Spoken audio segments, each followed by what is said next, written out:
Wow! L'agriculture au Québec. Quel défi de taille? Allons-y, allons-y.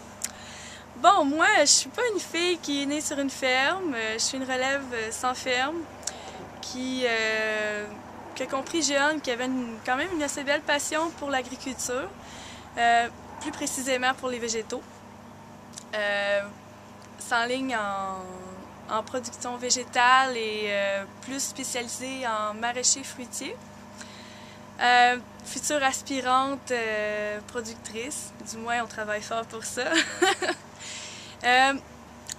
S'établir en agriculture, c'est drôle, quand j'étais jeune, mes amis, il y en a gros qui comprennent pas vraiment pourquoi tu travailles fort, tu fais des heures beaucoup, pourquoi que tu veux travailler dans un métier qui, entre guillemets, qui ont tout le temps eu le préjugé que c'était pas payant, puis que tu travaillais des heures de fou, puis finalement, ben, t'avais rien au bout du compte. Finalement, moi, j'essayais de leur expliquer, non, vous comprenez pas, travailler dehors, dans la nature, c'est t'offre une certaine liberté à ton...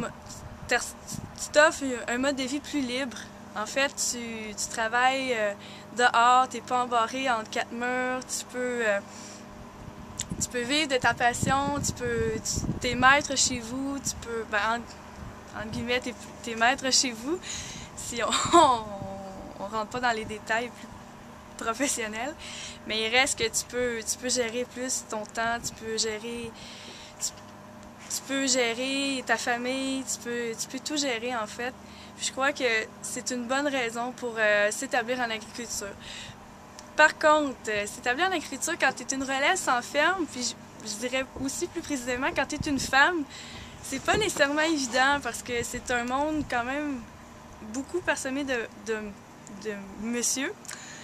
Donc, on travaille fort dans cet effet. Puis, je vous dirais que j'espère qu'un jour que Andréane Ménard, étudiante à l'ITA, va devenir une future agricultrice de l'Union des producteurs agricoles du Québec.